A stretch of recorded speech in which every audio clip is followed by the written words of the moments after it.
dans Biur al-Koutim sur Mishnah de Sakin Alamed, Yedia Yud Gimel, page 112. On était au Movan Benyan Mishnah, Nimshach Vitave Machem Torah Kedusha, Tiye Gam Kem Bitria Psolet. Achi Nikret Gam Al Shem Psolet Hazeh Prinat Psol Lecha.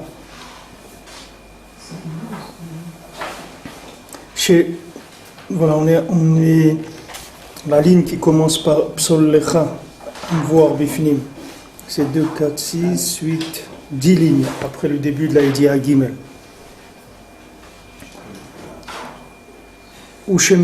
ושמהשתוות התפילה לתורה להיות גם כן בחינת העזות, עוד מורה ומשכיל שכן גם בתפילה. Donc maintenant, puisque la tfila, elle est aussi dans le même niveau que la Torah, c'est-à-dire on la compare à la Torah, c'est-à-dire selon la Torah de quelqu'un, sa tfila aussi elle est pareille, donc il va y avoir le même inyan de la hazut, c'est-à-dire le même problème de l'audace. Imshach la me hazut levad,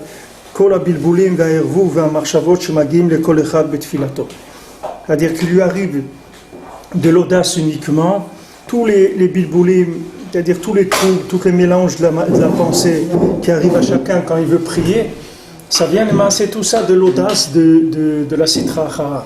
L'audace de la Sitra Achara, ça veut dire se permettre d'interpréter la vie et de se comporter d'après ce qu'on a interprété. C'est ça la définition de l'audace. L'audace, ça veut dire c'est quelqu'un qui se trouve quelque part, il ne sait pas du tout ni ce qu'il fait là, ni à quoi ça sert, et il fait semblant qu'il a compris et qu'il sait, et il commence à faire des choses, etc. C'est ça l'audace. Ça, le coureur de Amalek, c'est ça. Le coureur de Amalek, c'est l'audace, c'est-à-dire qu'il fait comme s'il a compris, comme s'il sait, comme c'est clair, etc. Ça, c'est l'audace de Sitra Achara. Ça, c'est l'audace de Sitra Achara. C'est-à-dire que maintenant, comme on a vu, même la Torah, elle peut venir de cette audace-là et transformer Mamash en Torah de Sitra Achara Mamash. C'est-à-dire des interprétations qui n'ont rien à voir avec le Kesher, avec Hachem. Alors la Tfila, comme elle est aussi au même niveau de la Torah de chacun, donc elle aussi, elle va être troublée par cette audace négative. נמשך לה מהעזות לבד כל הבלבולים והעירוב והמחשבות שמגיעים מכל אחד בתפילתו, עד שנקראים על שמה תהילה, כמובן בפנים. Que c'est sur le nom de la prière, on appelle תהילה. וגם בדבר הפסולת שבבחינת התורה, להיקרא על שמה. Maintenant, le nian du psolet qu'il y a dans la Torah, qui s'appelle sur son nom, c'est-à-dire qui vient de la hazout, c'est-à-dire quand maintenant le psolet qu'il y a dans la Torah, c'est la hazout, c'est-à-dire que quand Hachem il a dit à Moshe psol lecha, ça veut dire que maintenant, si jamais tu considères que c'est à toi, alors ça devient du psolet, c'est-à-dire ça devient mamash des excréments. ויש לבאר שמחמד זה מוכח מאוד לעמו להתייגע בחומר וליבון הלכותיה. Maintenant, c'est à cause de ça qu'il y a un besoin très grand de se fatiguer dans le Chomer et l'Iboun Alachot. C'est-à-dire que maintenant, pourquoi on dit qu'on doit faire l'Iboun de la Halacha? Pourquoi c'est fatigant? Pourquoi c'est dur de sortir la Halacha? Pourquoi on n'arrive pas à trouver la Halacha? Pourtant, la Halacha, c'est ce que Hachem y veut, c'est quelque chose qui doit être, c'est la chose la plus évidente qu'il y a à voir dans le monde, puisque c'est le Ratzon Hachem. Pourquoi c'est tellement dur?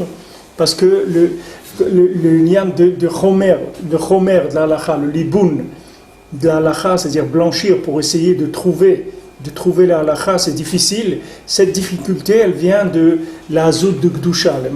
La hazut de Gdusha et la hazut de Sitra Achara. C'est-à-dire quand on remonte dans l'origine, le principe de trouver la halacha, c'est le problème quand on cherche la halacha. C'est de comprendre qu'est-ce qu'on fait dans ce monde vraiment. Si quelqu'un il sait exactement ce qu'il est en train de faire sur terre, il n'y a aucun problème de halakha. C'est-à-dire il va trouver tout de suite la halakha, elle va être claire.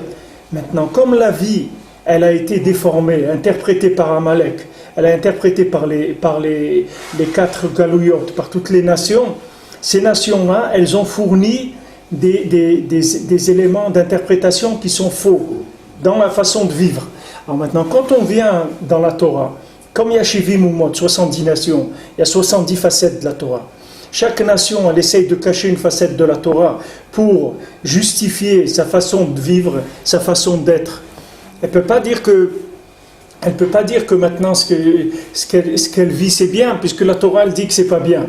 Donc maintenant il faut qu'elle essaye de transformer pour dire que voilà, non, sa façon d'être de cette nation-là, c'est ça la vérité. Alors maintenant avec cette vérité, elle veut cacher la vérité de la Torah. Alors vu qu'on a passé des galouillottes et qu'on a baigné dans ces masques-là de la vérité, cette vérité qui a été masquée, déformée. Alors quand tu viens maintenant dans la halakha, que la halakha c'est le terminus, puisque c'est là où tu vas trouver, voilà la volonté d'Hachem. Voilà ce qu'Hachem il veut de toi. C'est-à-dire clair, voilà ce qu'Hachem maintenant. Comme tu es passé par tous ces problèmes-là d'influence et d'assimilation à un niveau ou à un autre, ce niveau d'assimilation à un niveau très, très raffiné chez les Rachamim, il va entraîner que quand ils vont venir pour essayer de comprendre la halakha, ça va être difficile. Ça va demander des efforts énormes pour comprendre la halakha. Alors que normalement, la halakha, c'est la chose la plus claire qu'on doit avoir. Mais comme c'est le niveau le plus bas, c'est malchut, la halakha, c'est-à-dire que quand tu as trouvé la halakha, tu as trouvé la volonté d'Hachem, tu n'as plus qu'à te soumettre à la halakha. Alors ce birour de la halakha, il va être difficile. Et il va y avoir là des machloquettes. Mais la machloquette, bémet, si tu remontes, la machloquette, elle n'est pas dans la compréhension de la halakha, là où tu la vois. C'est pas là où elle est la machloquette. La machloquette, elle est bémet. Dans le shoresh, la machloquette, elle est dans la machloquette sur le tzaddik. C'est là où elle commence, la machloquette. C'est-à-dire que maintenant, plus quelqu'un, il est karov du tzaddik, plus il va avoir un birour dans la halakha, clair.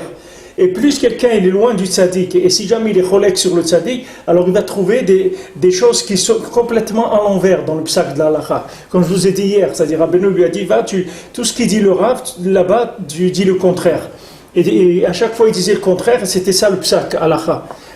Pourquoi ? Parce que tu ne peux pas être posek la halakha, c'est-à-dire tu ne peux pas trouver quelle est la volonté de quelqu'un véritablement, la volonté d'Hachem, tu ne peux pas la traduire dans l'action si d'abord il n'y a pas eu un accord au niveau des concepts du judaïsme. Si ça tu ne l'as pas réglé, c'est impossible que dans la halakha tu vas arriver à t'en sortir. Puisque la halakha c'est la chose la plus claire qui est, c'est-à-dire c'est la fin, c'est la plus grande application. Donc maintenant quand tu vas arriver dans l'application, c'est sûr que tu vas avoir des problèmes. C'est sûr, quelqu'un que par exemple tu le prends dans les cours, dans la théorie, il y a des choses qu'il n'a pas compris. C'est impossible que tu vas passer au TP dans les travaux pratiques et que là il va s'en sortir. C'est impossible. C'est sûr que dans les TP, il va avoir des problèmes. Mais tous les problèmes qu'il a dans les TP, c'est pas parce qu'il ne comprend pas les travaux pratiques. C'est parce que quand il y avait le cours sur ça, la théorie, il n'a pas compris. Alors maintenant, quand quelqu'un il sait pas ce que c'est un juif, il ne sait pas qu'est-ce que c'est un juif. Pourquoi Rabbeinu il priait, il disait comment on fait pour devenir un juif, comment on devient un juif. Si quelqu'un ne sait pas ce que c'est un juif, il ne peut pas savoir quel est le comportement du juif, puisqu'il ne sait pas ce que c'est un juif. Ou bien il a mélangé, c'est-à-dire que le juif il n'est pas tout à fait juif, il y a un mélange comme ça, un mélange comme ça. Alors maintenant quand il vient dans Malchut, dans la pratique de l'application de la halakha, alors ça commence à être flou, c'est pas clair. Alors il faut travailler, se casser la tête, et les Chachamim y rentrent, ils cherchent. Tout ça, ça vient des concepts qui étaient faux au départ.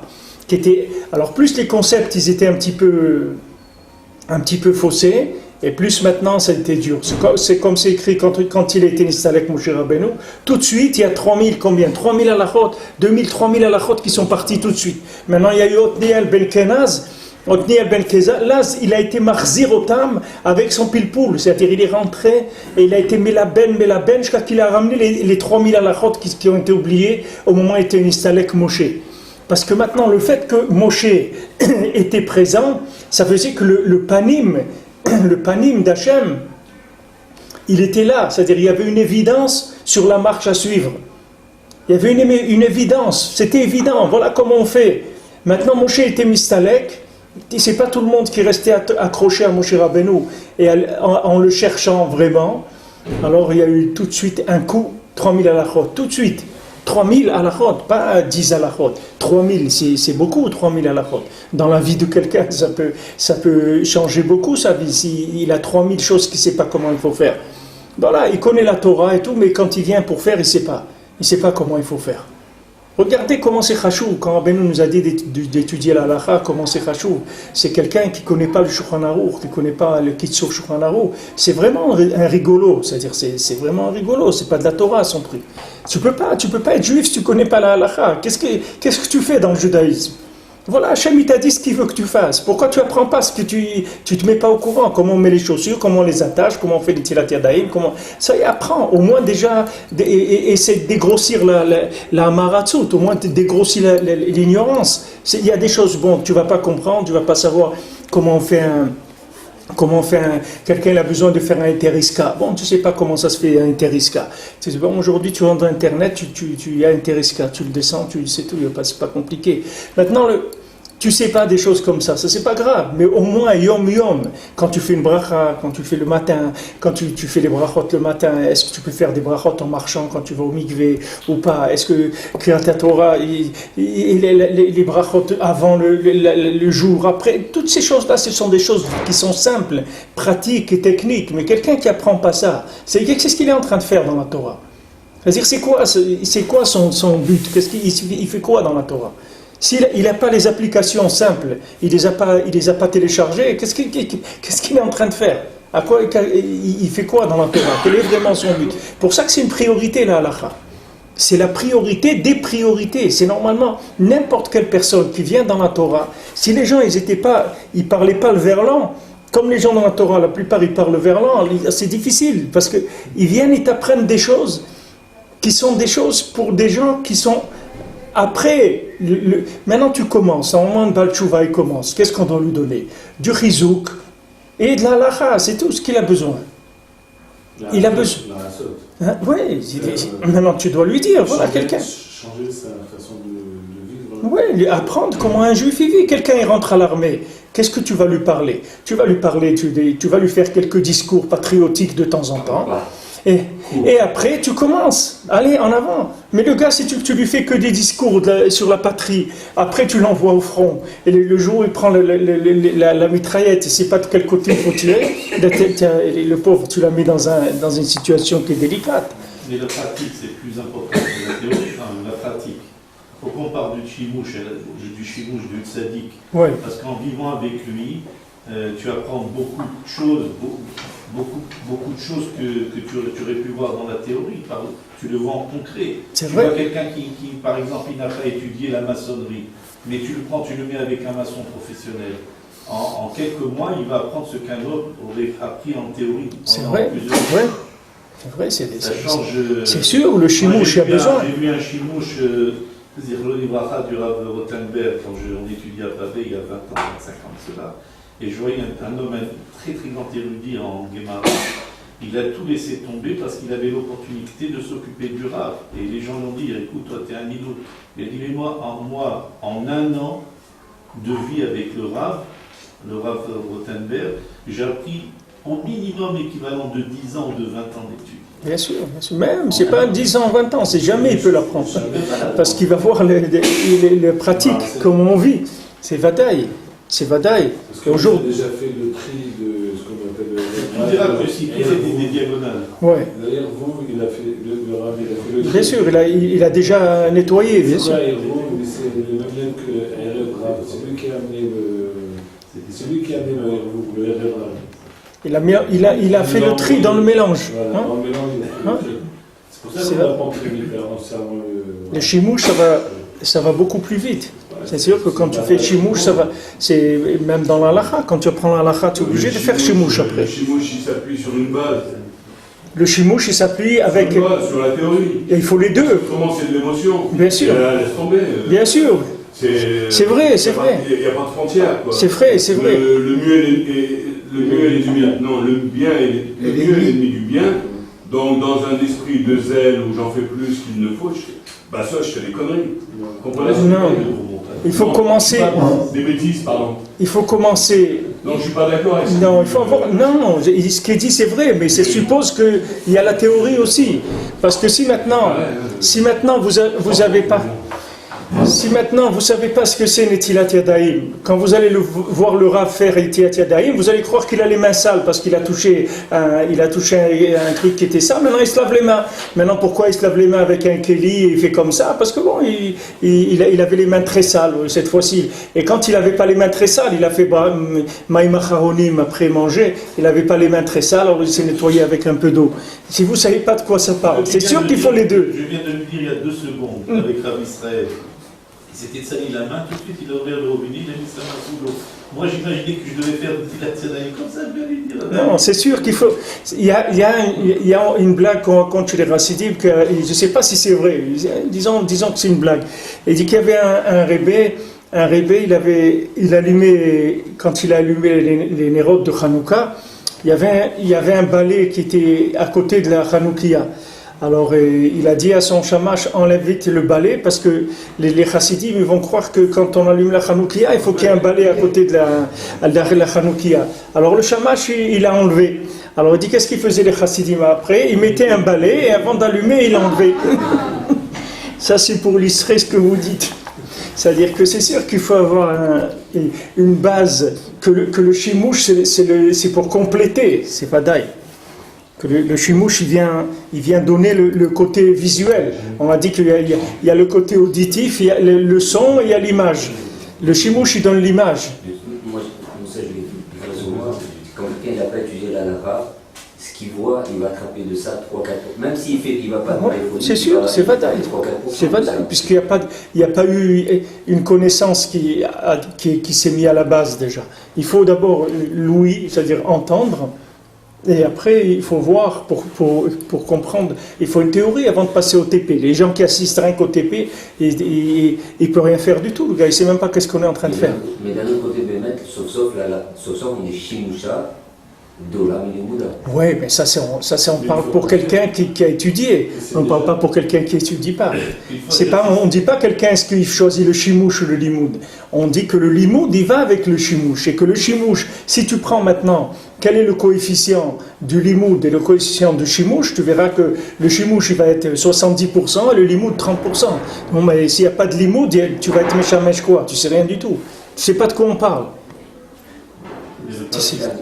Vous vous rappelez ce que vous avez dit sur Abraham Nachman? Je crois que c'est sur Abraham Nachman. Je me rappelle plus. Enfin, un grand wrestler, et il y avait quelqu'un de très simple qui le voyait quand il faisait Arras. C'est un Nachman Tuchiner. Et il pleurait là, il a vu qu'il pleurait là-bas. Puis il s'est mis à pleurer. Maintenant, les gens regardent, mais qu'est-ce qui t'arrive? Pourquoi là? Et moi, je sais pas, mais j'ai vu grave. Maintenant, tout finir comme ça, il pleurait. Donc, Mistama, c'est comme ça qu'il faut faire. C'est un contexte, ça. Rav Nachman Tuchiner, il n'arrivait pas. Il venait pas de Belleville avec. Tu me prends en jogging. Qu'il a vu quelqu'un qui pleure dans un truc, qui s'est mis à. C'est pas. Il était dans un contexte. Maintenant, c'est-à-dire qu'il a déjà une connaissance des choses. C'est-à-dire, il sait de quoi on parle.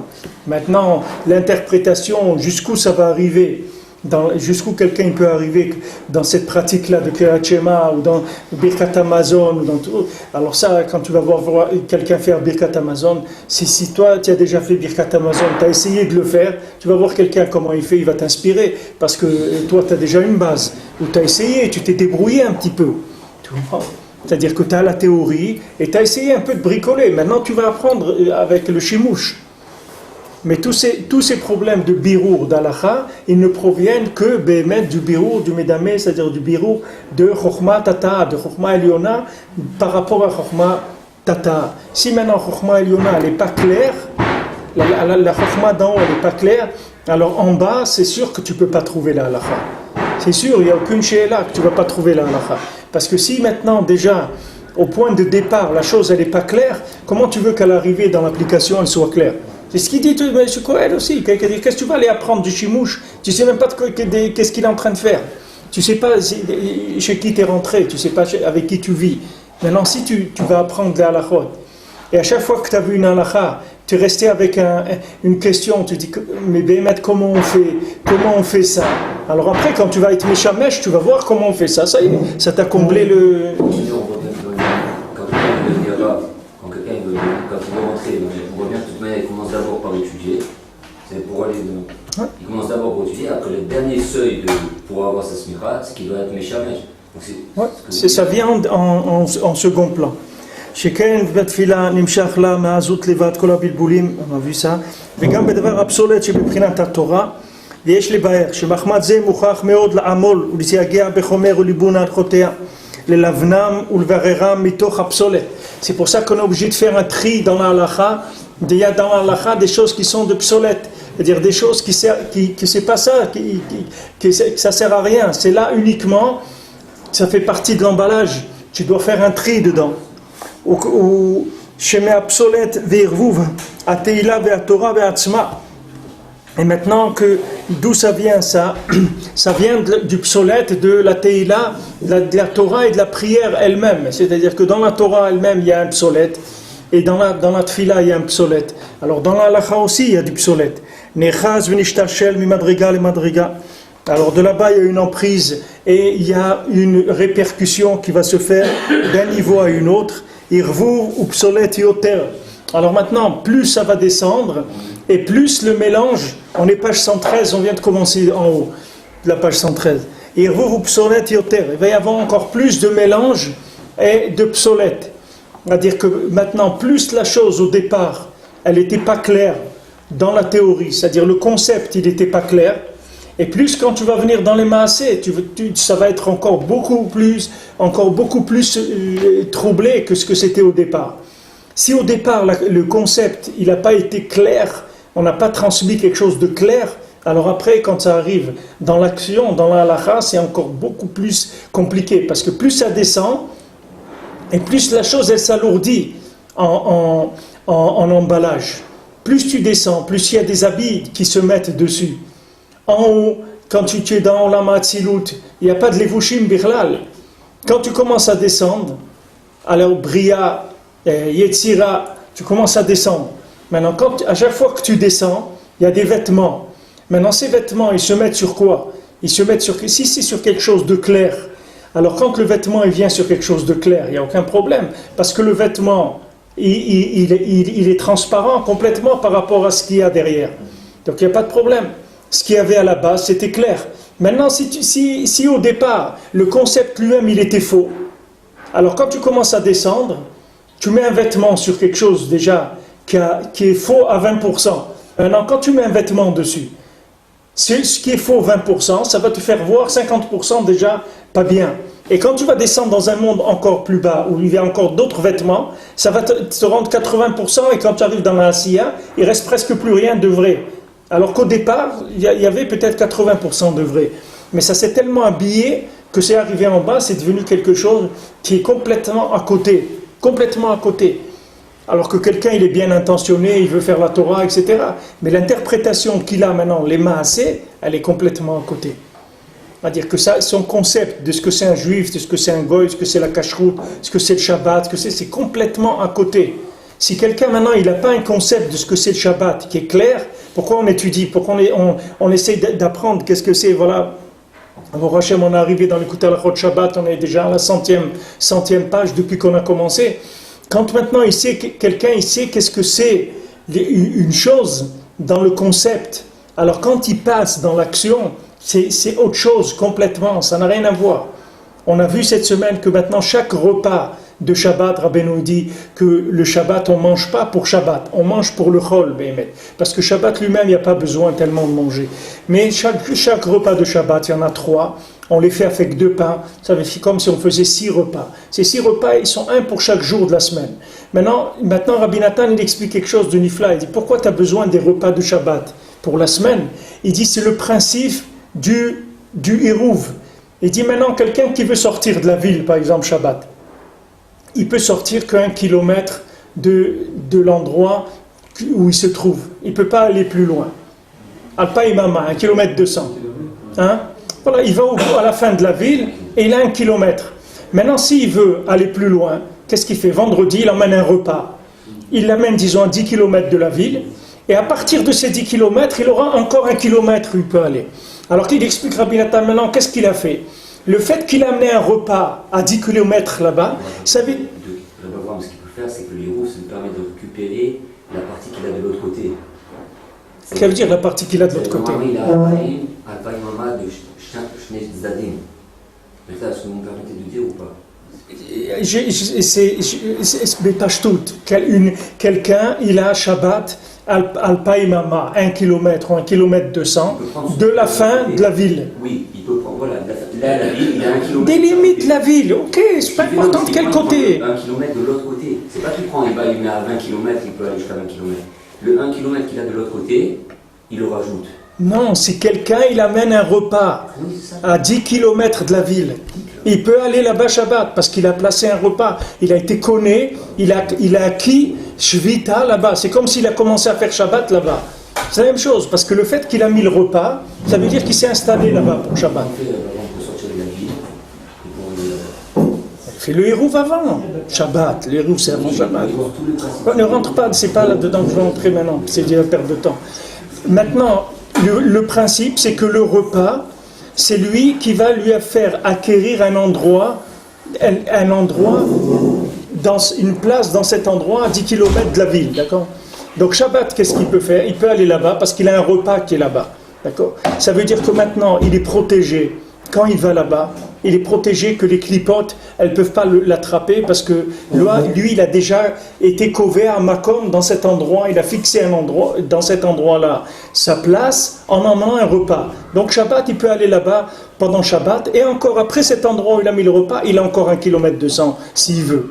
Alors Rabbi Nathan, il dit que maintenant, quand tu fais les repas, les 3 repas de Shabbat, que Béhémet c'est 6 parce qu'il y a 2 chalot, tu mets un repas dans chaque jour de la semaine. Pourquoi? Pour retrouver le Shabbat dans chaque jour de la semaine. C'est ça que tu fais. C'est-à-dire tu connais, tu acquiers dans chaque jour de la semaine la présence effective du Shabbat. Parce que tu y as déjà déposé un repas. Tu as déjà déposé un repas le dimanche, le lundi, mardi jusqu'à vendredi. Chaque jour, tu as posé un repas dedans. Donc c'est ça qui te permet de rentrer dans les 6 jours de la semaine. Sinon, tu rentres dans les 6 jours de la semaine, tu ne peux pas tenir, parce que c'est un endroit qui t'est complètement étranger. Et Chaz Shalom, les clipotes, elles dévorent la personne. Donc maintenant, comment il peut aller là-bas? Parce qu'il a amené son repas là-bas, avant que la semaine commence, il a placé ses 6 repas déjà dans les 6 jours de la semaine. D'ailleurs, pendant la semaine, il peut dire Irvot Shabbat Kodesh avant. Ouais, il peut dire ça, Béhémet. S'il veut, il peut dire ça, parce que son repas, il a déjà été posé dans ce jour-là, depuis le Shabbat. Alors maintenant, je vous ai dit ça, c'est un exemple, c'est pour dire quoi? Que si quelqu'un, il connaît les kavanotes de la chose, c'est-à-dire si quelqu'un, il sait exactement, ou même partiellement, un petit peu, même une kavana, de ce qu'il est en train de faire. Alors maintenant, son repas de Shabbat, c'est pas la même chose.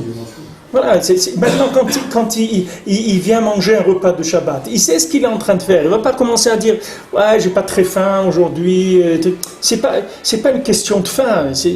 Ça n'a rien à voir avoir faim ou pas avoir faim. Maintenant, tu es en train de jalonner ta semaine en plaçant des repères pour que tu puisses retrouver Shabbat dans la semaine. C'est ça que tu es en train de faire.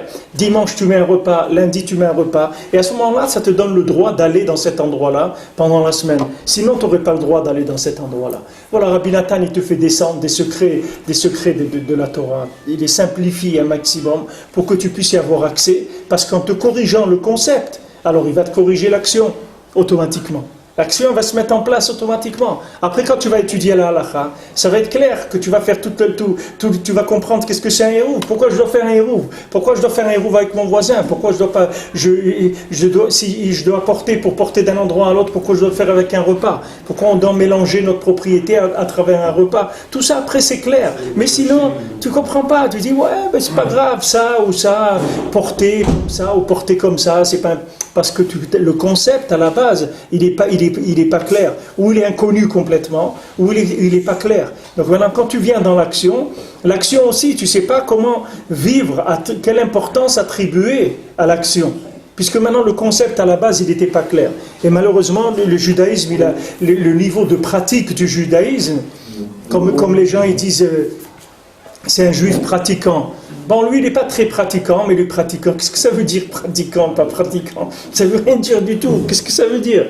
C'est un juif, mais il n'est pas très pratiquant. Qu'est-ce que ça veut dire, il n'est pas très pratiquant? Ça ne veut rien dire du tout. L'éma, c'est cette personne-là, elle n'a pas compris qu'est-ce que c'est un juif, elle n'a pas compris ce que c'est la Torah. Elle n'a pas compris, c'est tout. Elle n'a pas compris ce qu'elle fait sur terre. Alors maintenant, après, quand il vient dans la pratique, c'est les choses, il ne peut pas venir avec des interprétations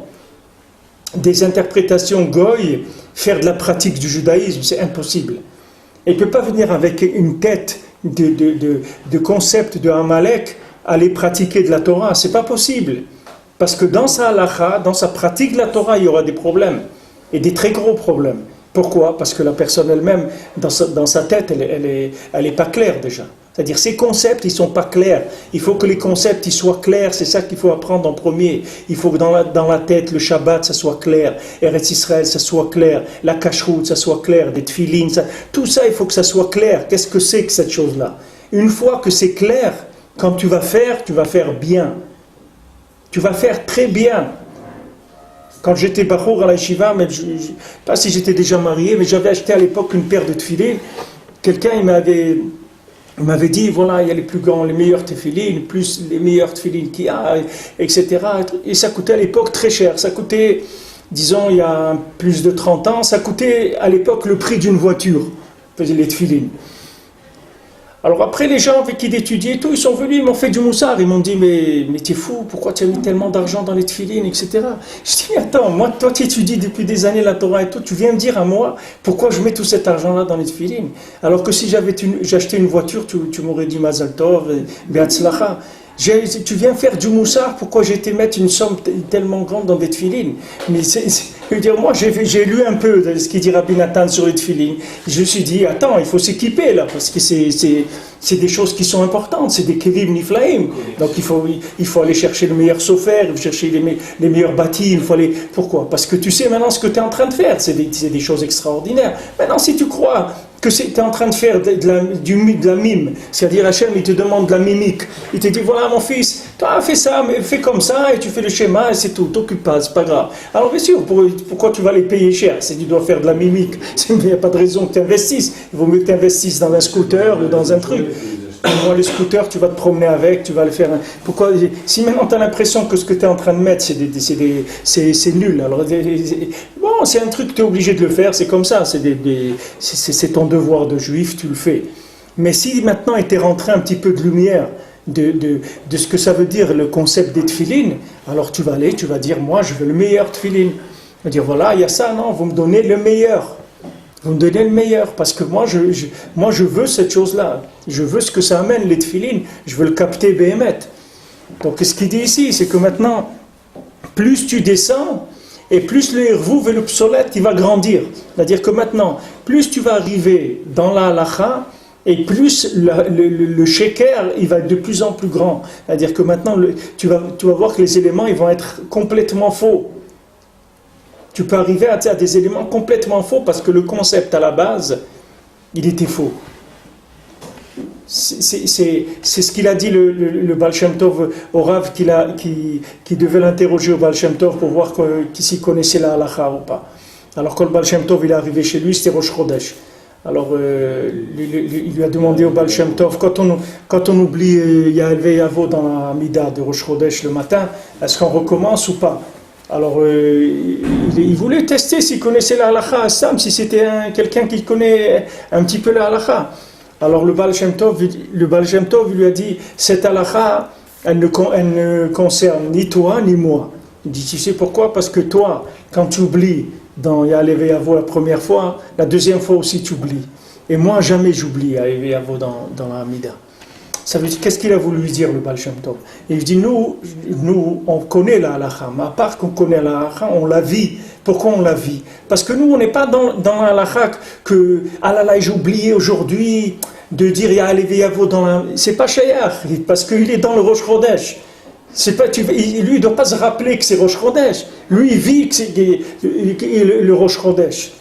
Tandis qu'il lui a dit, toi, tu ne vis pas le Rosh Chodesh. Et la preuve, c'est vrai, parce que ce matin-là, ce Rav-là, il avait fait la Mida, il avait oublié arriver la Vos, et quand il a refait, la deuxième fois, il a oublié encore une fois.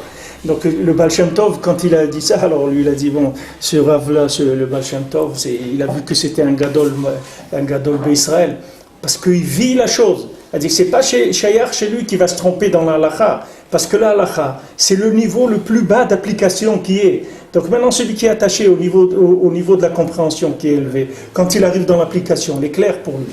Mais sinon, si au départ, le concept il n'est pas très clair, Alors quand ça va descendre, c'est comme les boules de neige, c'est-à-dire à chaque fois ça ramasse plus de vêtements, donc d'erreurs. Puisque plus que la chose elle se matérialise, plus il y a de possibilités d'erreur. Alors que quand la chose elle était en haut, encore, tu pouvais voir plus ou moins clair. Maintenant, quand elle descend dans les mondes inférieurs, jusqu'à arriver à la halakha, que c'est le dernier vêtement qui est dans le concept du judaïsme, puisque c'est l'application la plus épaisse qui est, à ce moment-là, ça y est, ça commence les problèmes. Les vrais problèmes, c'est pour ça qu'il dit que c'est dur de connaître la halakha, d'avoir la halakha claire.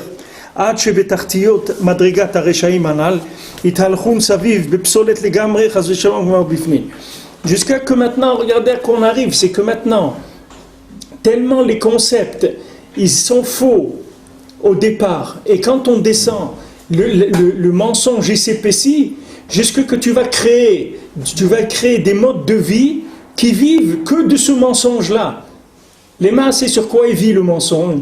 Il vit sur les mauvaises interprétations des concepts de la Torah, au départ.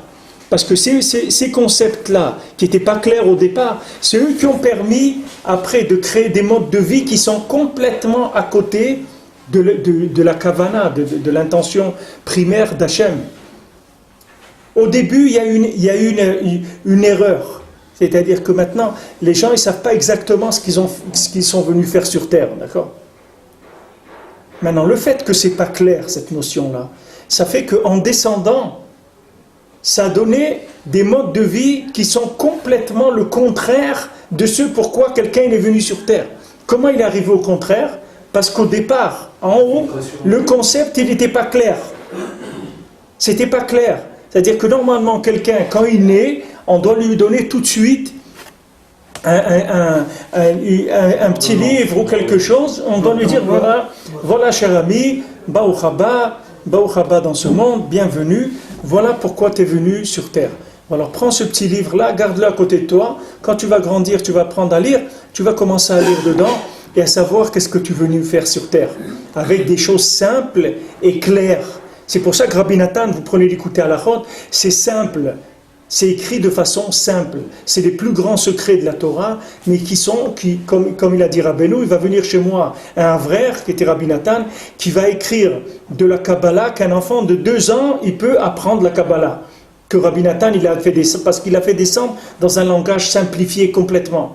Parce que le but, c'est de le mettre à la portée des gens. C'est pas de faire des choses qui sont compliquées. Parce que si c'est compliqué, qui dit compliqué? Ça veut dire qu'il n'y a qu'une élite qui va y avoir accès, et que même cette élite, quand elle va avoir accès, elle ne va pas le voir clairement, et quand ça va être transmis, alors ça va être encore un peu moins clair, et quand ça va descendre en bas, ça va donner des modes de vie qui sont du mensonge complet, c'est-à-dire complètement à côté, mamash complètement à côté, alors qu'à la base, c'était quoi? C'était de la vérité qui a été mal conçue. C'est ce qu'Akadosh Baruch Hu, il a dit à Adam Arishon. Il dit, regarde, ne mange pas d'arbre de la connaissance du bien et du mal, d'accord? Il ne lui a pas expliqué pourquoi, mais une fois qu'il a fauté, il a compris pourquoi. Puisque maintenant, dès qu'il a fauté, il a plus supporté de ne pas être habillé. Tout de suite, il a dû mettre des habits. Pourquoi il a dû mettre des habits? Parce que ça y est, il ne pouvait plus supporter l'évidence de la vérité. Il était obligé déjà de mettre un vêtement sur la vérité.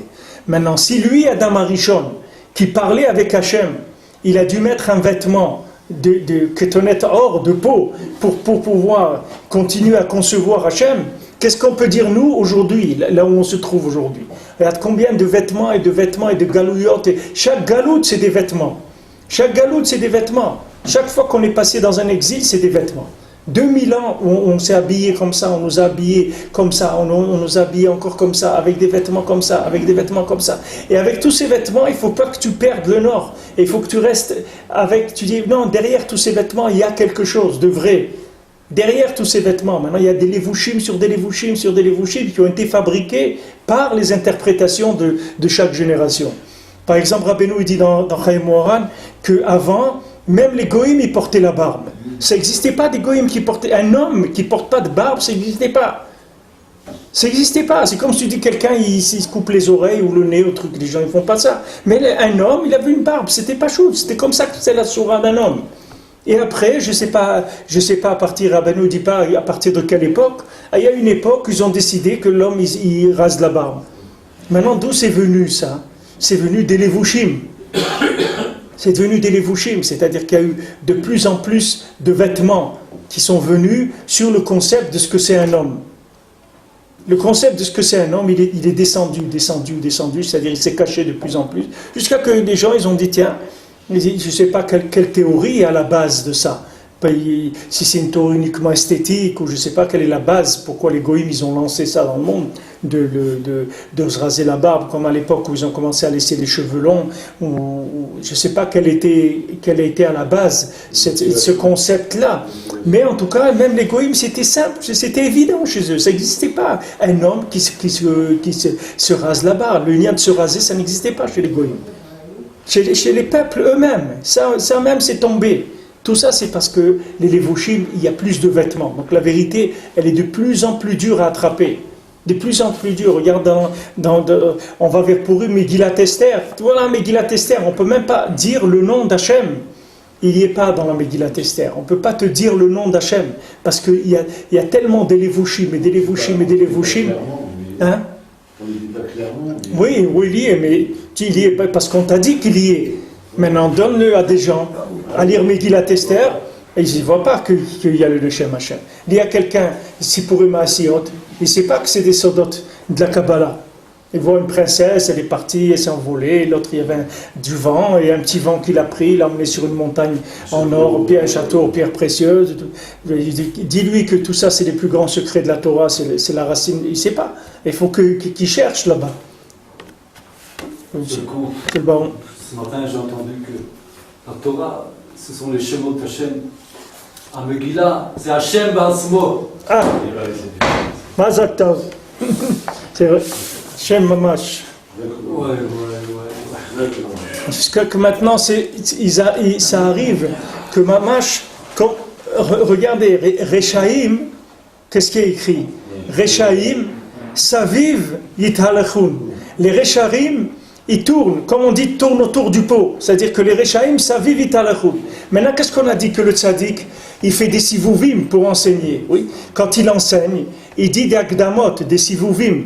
C'est-à-dire qu'on a parlé des cheveux qui sont frisés, etc. Tout ce principe qu'il fait plusieurs tours avant d'arriver au point central. Maintenant, qu'est-ce qui s'est passé dans le monde? C'est que du fait qu'il y a une nécessité d'expliquer les choses de façon progressive, en allant autour d'abord de la connaissance, il y a des gens qui se sont accrochés sur le premier tour de la connaissance. C'est le premier tour de la connaissance. Ils sont restés là, c'est tout. Mais maintenant, ce premier tour de la connaissance, il est à 90%, il est faux. Si tu regardes pas le point central vers quoi tu es en train d'aller. C'est pour ça qu'il te dit qu'il faut que tu cherches le plus grand maître du monde pour arriver à t'enseigner ça. Comme Rabbeinu l'a dit pour le Bal Tfila, il a dit maintenant le Bal Tfila, je ne veux même pas vous raconter qu'est-ce qu'ils avaient comme idée quand ils ont fait ces choses-là, parce que vous pouvez vous-même tomber dedans. Quand on voit les gens du Bal Tfila, il y en a qui ont dit que par exemple, quand il y a des gens qui sont devenus des criminels, ils ont dit pourquoi? Parce qu'on voit que tout ce qu'il y a dans le monde, ça se détruit. L'homme lui-même, il meurt. Donc maintenant, le but de ce monde-là, c'est la destruction pour aller vers un autre monde. Donc si on tue quelqu'un, on lui a fait arriver plus vite, puisque il va arriver à ça. Donc pourquoi tu vas le faire attendre qu'il ait 100 ans pour qu'il meure? Si tu le tues tout de suite, comme ça il arrive plus vite. Voilà la théorie qu'ils avaient. Maintenant, il y a toutes les kitotes du Bal Tfila qui avaient des théories comme ça. Maintenant, ces théories, Rabbeinu, il y en a qui ne l'a pas raconté parce que c'était trop dangereux. Encore celle-là, ça peut avoir un aspect, bien que si quelqu'un il commence à réfléchir sur ça et il écrit un livre, etc., il peut ramasser du monde parce que c'est quelque chose qui peut tenir la route, si c'est bien expliqué, etc. C'est un film qui est devenu un best-seller dans le monde. De quoi? De tuer les gens? Ce principe-là. De la destruction, de détruire. De quoi? Comment ça s'appelle? Je ne me parle plus le nom, mais c'est un livre, c'est une somme. Alors maintenant, ces théories, elles viennent de quoi? Elles viennent maintenant de la hitlapshut de la vérité, que la vérité, elle doit avoir des vêtements. Donc maintenant, qu'est-ce qu'il fait le tzaddik? Il te fait comprendre un vêtement. Une fois que tu l'as compris, il te donne à comprendre un vêtement plus à l'intérieur. Et comme ça, encore des vêtements, jusqu'à que tu arrives au point central qui est la vérité claire. Maintenant, si quelqu'un il t'enseigne, et lui-même, ce n'est pas les enseignements du tzaddik, c'est-à-dire que lui-même, dans sa tête, c'est pas clair, Quand il va t'enseigner, il va te dire des choses qui sont à moitié vraies, mais aussi à moitié fausses. Donc maintenant, où tu vas arriver avec ça? Tu peux rester bloqué à la gare un jour, sur un quai de la gare. C'est-à-dire que maintenant, à un moment, tu es descendu, tu as vu d'après le plan qu'il t'a fait, tu dis voilà, quand tu vois après, tu vas voir un moment, il y a un truc rouge comme ça, bleu, il y a un arbre, etc. Tu descends. Alors toi, tu descends là-bas, et tu attends. Alors quelqu'un vient te voir et te dit qu'est-ce que vous faites ici? Il dit ben voilà, j'avais un plan, je suis descendu ici. Il dit mon pauvre, ici il y a un train tous les 2 siècles qui passe. C'est le prochain dans 2 siècles il va passer. C'est pas là qu'il fallait descendre. Tu comprends? Mais ça, l'autre il t'a dit un truc qui n'est pas clair. Donc tu ne savais pas, tu as vu ça, tu as cru que c'est bon, alors ça y est. Tu ne sais pas. On t'a pas dit. On t'a pas dit ce que c'est de la cache-route. Donc on te dit, bah, il mange comme ça, il mange comme ça. Quoi, c'est un rabbin, il a tué la bête. Bon, ce monsieur aussi, moi je le connais, c'est lui qui tue les bêtes, il est gentil aussi. Hein. C'est pas un monsieur qui est méchant, il est très bien, j'ai vu comment il élève ses enfants et tout. Donc lui aussi, c'est lui, il a tué la vache avec un revolver dans la tête. C'est pas... Elle souffre, j'ai pas vu qu'elle souffrait plus ou moins, donc... Voilà les gens, oui, voilà, d'où ça vient ça? D'où ça vient? Parce que c'est des Amaratsut, les gens ils ne savent pas ce que c'est la Torah. Non, parce qu'il n'y a personne qui leur a appris, c'est tout. Il n'y a pas eu des leçons pour apprendre aux gens, monsieur, quand vous savez qu'est-ce que c'est la cache-route, venez, asseyez-vous, on va vous apprendre ce que c'est la cache-route. Et vous allez voir que quand vous allez finir ce cours-là, plus jamais de votre vie, vous allez vous approcher de quelque chose qui n'est pas caché. Pourquoi? Parce que vous allez comprendre, émettre, qu'est-ce que c'est la cache-route, vous allez la vivre, la cache-route. Il l'a cherché. Une fois que... Hein? Il l'a cherché. Le tzaddik il a emmené, mais il a cherché, il faut où il y a eu quelque chose comme où le bonhomme il a cherché quelque chose. Mais il a cherché, même celui qui veut manger kasher et qui ne comprend pas tellement pourquoi il faut manger kasher, il fait une comparaison avec le non kasher et il s'est trouvé un résultat qui le satisfait. Lui aussi il a cherché. Moi je dis ça, hier j'étais dans la khatna, bidou maman je suis nana, et je dis cache-route, pas cache-route. Alors comme le bonhomme j'ai vu qu'il était mésalzel, c'est-à-dire que le bonhomme il avait du mépris, comme ça il dit moi je suis boléa, il m'a dit moi je mange. Il y a un mashgira, c'est lui, c'est son problème, il y a un mashgira, c'est son problème à lui, c'est pas caché. Non, bien sûr. Mais quand il va acheter une voiture et qu'elle ne marche pas, il ne dit pas c'est le problème à lui. Il dit non, parce qu'il a payé 200 000 shekels la voiture et il roule avec, il peut dire c'est son problème à lui. Alors lui, le problème c'est que quand la personne a dit écoute, moi s'il y a un tampon kasher, ça me suffit, moi je vais pas me prendre la tête, c'est des affaires de rabbin, etc. Pourquoi? Parce qu'il ne sait pas ce que c'est la cache-route. S'il savait ce que c'était la cache-route, il ferait attention. Maintenant il pensait que, voilà, ils ont vu des fois dans des restaurants en France ou des trucs comme ça de manger rapide, là, des gens qui sont morts quand ils ont mangé des steaks quelque part ou des hamburgers ou je sais pas quoi. Alors maintenant, quand il y a eu ça, les gens ils se posent des questions. Attends, on va voir, il faut vérifier. Non, il ne faut pas laisser ça, il faut mettre plus de services vétérinaires, trucs et tout. Et là, ça fait du mouvement. Pourquoi? Parce qu'il y a un type qui est mort. Mais maintenant, si le gars il savait que de manger non cachère, c'est pire que de mourir, alors il ferait beaucoup plus attention. Il demande, je m'excuse et tout, c'est quoi se manger? Il dit, ouais, mais vous êtes trop compliqués, vous les religieux, etc. Mais on n'est pas compliqué, c'est pas compliqué. C'est qu'une fois que quelqu'un il sait ce que c'est, tu peux plus lui fermer les yeux après. Tu ne peux pas en faire un aveugle, ça y est, il a vu, c'est fini, tu peux pas lui dire maintenant, ça y est, laisse tomber. Mais maintenant, celui qui ne sait pas, alors il dit comme ça, il dit, moi, c'est pas grave, moi, il y a des mashgiach, il y a Kachou, il y a un rabbin là-bas, c'est lui qui se débrouille, moi je mange, c'est tout, je ne m'occupe pas. C'est tout, d'où ça vient ça? Ça vient que le gars, il s'est arrêté dans une station de métro, il est descendu, c'est tout. À un moment, il est descendu. C'est vrai que c'est pas loin de là où il devait arriver. Il est sur la route, mais à un moment, il est descendu, c'est tout. Dans un des cercles qu'on a mis pour pouvoir avoir accès au point central, à un moment il est descendu, il dit voilà ça me suffit moi là. Il dit mais attends on n'est pas arrivé, non mais moi je suis bien ici, ça va, moi ça me suffit, je n'ai pas besoin de plus. Quand j'ai essayé de l'expliquer, un petit peu, je vous là un petit peu, ma femme m'a dit, elle m'a regardé, elle m'a dit, elle est venue, elle m'a dit, il n'est pas mécabel.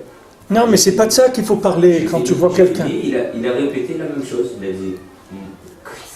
C'est pas de ça qu'il faut parler quand tu vois quelqu'un qui est bloqué sur quelque chose. C'est pas de ça qu'il faut parler. Il faut parler d'autre chose. Il ne faut pas parler de ça. Parce que ça va faire qu'éloigner la personne plus encore. Bien sûr, parce que lui il est descendu maintenant. Tu comprends? Lui il est descendu à Gare de l'Est. Non, tu lui dis, c'est pas là qu'il fallait descendre, c'est là-bas. Le gars, il va te prendre la tête pendant 1 heure pour t'expliquer que là où il est descendu, c'est là où il fallait descendre. Il y a pas il peut pas, tu peux pas lui dire que tu es descendu là où il fallait pas. Je lui dire que c'est bien là où il est descendu. C'est pas là où toi tu dois pas lui dire que c'est bien. Mais toi, tu dois chercher dans quel endroit il n'est pas encore descendu. C'est tout. Et là-bas, tu vas parler avec lui. Et si maintenant tu arrives à faire un contact avec lui sur un point qui est encore ouvert chez lui, c'est pas une connaissance qui a été fermée. Tiens, tu trouves une connaissance ouverte, alors là tu rentres et par ce point-là, tu peux tout nettoyer après. Mais il faut que tu cherches la faille, c'est-à-dire là où il y a une ouverture, où la personne elle s'est pas protégée encore. C'est-à-dire elle n'a pas eu encore de connaissances qui soient définitives. C'est encore ouvert. Alors là, tu peux rentrer. Mais c'est sûr que quand tu vois qu'il y a une réaction comme ça, tout de suite, il faut passer à autre chose. Il faut changer de sujet tout de suite. Parce que ça veut dire que la personne, ça y est, elle est descendue dans son cercle et elle a fermé. Donc ça y est, tu ne peux plus avoir accès là-bas. Pour l'instant, du moins. Hachem, il fait exploser les cercles, mais ce n'est pas ton travail, ça. Ça, c'est la Shgacha, elle s'occupe de ça. Toi, ton travail, c'est de chercher dans quel endroit la personne, elle est encore fragilisée sur sa connaissance. C'est-à-dire, elle n'a pas complètement décidé de fermer tout. Voilà. Où elle n'a pas tué sa possibilité de voir Dieu. Voilà, ça, tu peux le traduire comme ça aussi. Donc là, tu rentres. Maintenant, si tu rentres là-dedans, tu amènes un peu de lumière, avec ça, tu peux nettoyer tout. Après, tout peut s'ouvrir par rapport à ça. C'est ça ce qui fait le tzaddik. Pourquoi Rabbeinu Yidin Shumi Ushba Olam Klal? Parce qu'il peut ouvrir avec n'importe quel point, il peut ouvrir. N'importe quel point, il peut ouvrir. Un point positif, n'importe lequel, ça lui suffit pour entrer. C'est ça, parce que moi ce que j'ai repensé, c'est qu'à chaque moment, quand on me répète, on me dit Rabbeinu va montrer un tennisman qu'il n'a jamais joué au tennis. Voilà, n'importe qui dans son domaine. Moi j'avais pensé que Dafka, c'est donc, puisque toi tu dis que ça c'est comme ça, essayer d'ouvrir. Vous dites, c'est nifla, c'est-à-dire que tu prends un point qui marche encore un petit peu chez la personne, et sur ça, essayer de voir qu'est-ce qui peut, si ça peut... C'est ça ce qui s'appelle un point positif, c'est-à-dire un point où il y a une liaison avec Hachem encore. Un point positif, c'est-à-dire ce point-là, on peut le positiver, on peut le brancher sur Hachem.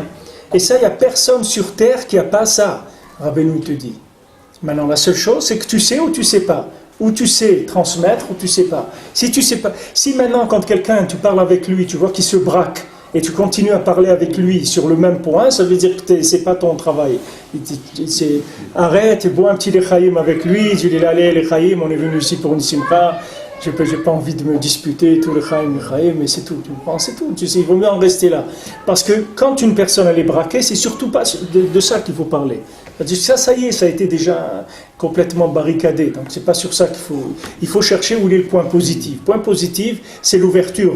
Et tout le monde a une ouverture. Ça n'existe pas. Parce que si quelqu'un n'a pas d'ouverture, il n'a plus rien à faire sur terre. Donc tant que quelqu'un il est là, tu peux être sûr qu'il a un point d'ouverture.